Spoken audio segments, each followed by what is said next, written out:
Hey guys, Spirit of the Law here. In this video, we're going to take a look at another African Kingdom civilization. This time, it's the Berbers.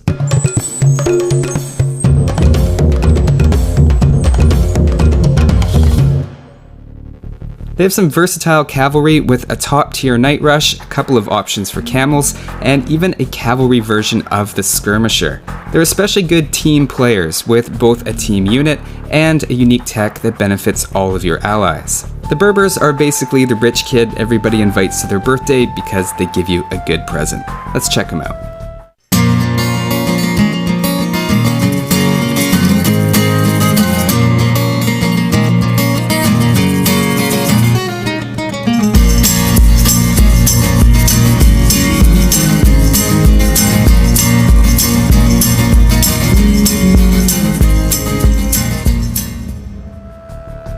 We'll start things off by taking a look at their team bonus, the Genitour. I've looked at them more in depth in their own video recently, but basically they're a higher HP and faster version of the Elite Skirmisher that performs a bit worse in the Castle Age and better in the Imperial Age. The cost is higher, but even when that's factored in, they're an excellent choice in the late game when population limits count, especially if you have bloodlines.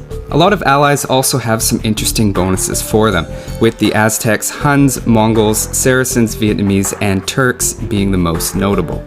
With bloodlines, they even win cost-effectively against elite skirmishers, on top of doing better against archers in general.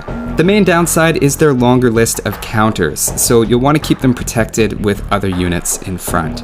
Moving on, their first civilization bonus is that their villagers move 10% faster. A quick glance at some world record times for running will let you know why they get this bonus. It kind of reminds me of the old Age of Empires 1 30% faster walking speed, except, well, a lot worse. One thing to know about walking speed is that it's a relatively small factor in gather rate most of the time. If you're setting up your economy reasonably well with lumber camps within a few tiles of the woodline, gold mines a single tile away, and your farms at most double layered, faster walking isn't really that big of a deal.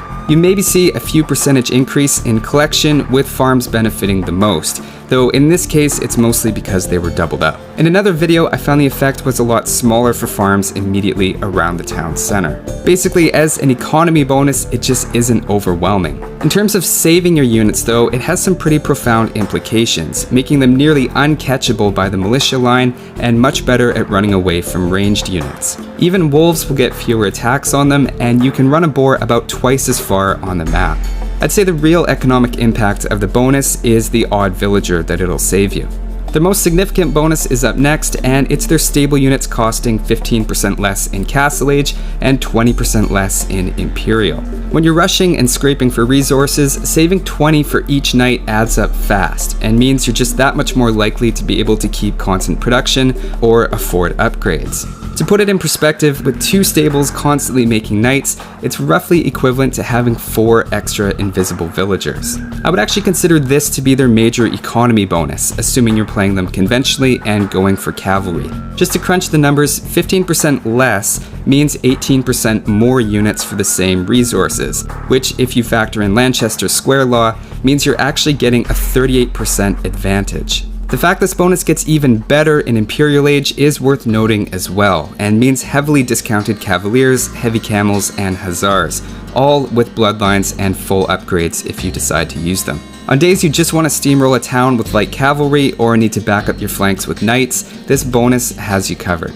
They're also nearly evenly matched with fully upgraded paladins in the late game when given equal resources. You won't win over the long run, but it's a lot closer than you might expect. The last bonus is basically the first one again, except this time on water. That can be useful once in a while, helping you avoid fights or chasing things down. In terms of speed, the order goes cannon galleons, fishing ships, fire ships, galleys and fast fire ships, and demo ships as the fastest. With the Berber bonus factored in, a few things flip, and their fishing ships outrun fire ships, while their fire ships can chase down galleons and fast fire ships, and their galleons almost exactly match the demo ship for speed. This isn't the kind of thing you need to memorize. In fact, the only thing you'll have to remember is that in most matchups, you'll have the faster ship. As a side effect that's easy to overlook, it also means their fishing ships work a bit faster. Again, with reasonable distances, it's a pretty modest increase. With fish traps, we'd even expect a smaller increase since the travel distance is usually quite short. So my general impression of their civ bonuses is that everything seems to be built around speed, whether that's done directly or through pushing you toward cavalry. As we'll see, that trend continues as we shift our focus to the castle and their unique unit, the Camel Archer. Now, unlike every other camel unit in the game, they actually don't have a bonus against cavalry, but in fact have one against cavalry archers. We could consider them an anti-cavalry archer, cavalry archer. They have a moderate bonus against them, which generalizes to pretty much every similar type of unique unit, except for some reason the Conquistador. Now that's not to say their bonus damage should completely dictate when to use them. In fact, the Genitour has an even larger bonus and would be my first choice against cavalry archer armies. I think it's better to look at the Camel Archer as a strong standalone unit. In fact, I've secretly had a crush on them since my thumb ring video, where they outperformed every other archer unit in terms of damage output. Testing them again along with some other hard-hitting ranged units, it still holds up really well. With Castle Age upgrades, they're right up there with the best, which is especially notable considering they cost significantly less than their closest competition. If we look at them in the post-Imperial stage against a low Pierce Armor target, they fall behind the Mangudai and Mameluke. They're not quite as impressive, especially with the Mangudai's anti-siege bonus factored in, but Camel Archers should be considered very good value for the gold spent. If you're making use of their anti-cavalry archer bonus as well, it's just going to be that much better. But an argument can be made that even if that were taken away entirely, they'd still be a solid unit.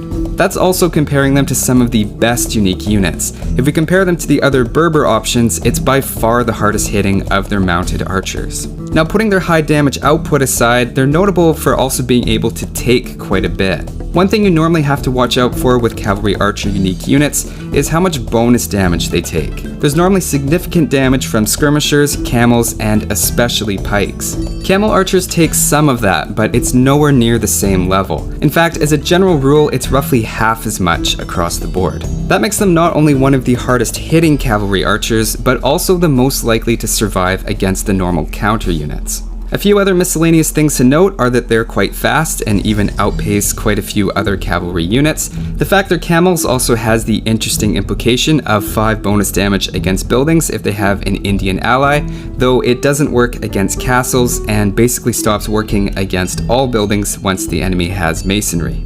The creation time is also quite fast, especially when helped out by one of their unique techs. They're much faster than Mangudai and Conquistadors, for example, though they're not as fast as the infantry unique units. The elite upgrade costs 1000 wood and 500 gold. It only gives 5 HP, 1 attack, and 1 melee armor. That would need quite a few to pay off, but it's in line with some similar elite unit upgrades. They also have a nice short delay on their attacks, like the Mangudai, which makes them easy to micro and in general fun to use. Another hidden quality is that their accuracy is nearly perfect, even in the Castle Age. Thumb ring is still important for about an 18% faster firing rate, but it's not as important as it would be for, say, a cavalry archer, which in the Castle Age is lucky to hit 3 times out of 4. Also, did I mention that they regenerate health? I think we should talk about their unique techs. The first one we'll look at regenerates health for all camel units. It turns out though it's at a pretty slow rate. In fact, it's just 1/10 of the healing rate of a monk, and significantly slower than a Viking similar bonus for their berserks. Over a few minutes though, it can add up. For example, with an army of 40 injured units, that ends up being the same healing rate as bringing along 4 monks or 8 missionaries. Keep in mind the tech applies to both the Camel Archer and the Camel line at the stable. Those camels at the stable are also extra cheap as well. There was a well-known bug when the expansion first came out that this technology affected all camels, including both allies and enemies. In case you're wondering, that has been fixed, and now it's just your own camels that benefit, so you don't have to worry about that. Speaking of unique techs that help your allies, their Castle Age unique tech is that the whole team's castles work 25% faster, including your own. That applies to both units and techs. Now this is by far my favorite tech in the game, because I always felt like spies took way too long to research. Besides being nice for helping your allies create their unique units, this is also going to help trebuchet production. That can have a surprisingly large impact on a game. For example, this sneaky Japanese trebuchet is attacking this very strategically placed castle. As Saracens, most of the time I can't get the trebuchets out quickly enough to save it, with the first one coming out at 39 seconds and the second at 1:17. Trying again as the Berbers with this tech, the first trebuchet is out at 31 seconds and the second is out around a minute. The third one is out already when the trebuchet is taken down and the castle is saved. As sometimes happens, a small change has led to a big difference in the outcome.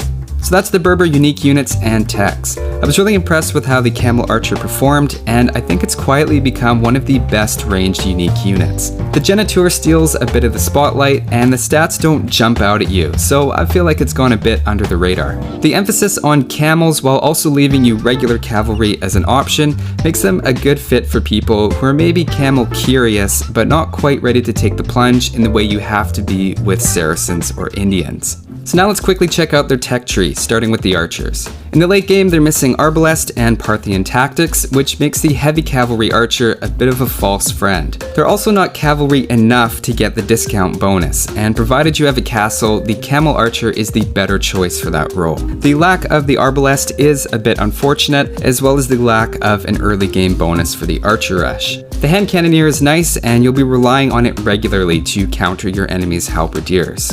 Overall, I'd say it's a B+, based largely on the late game effectiveness of their unique units and the sheer number of options available.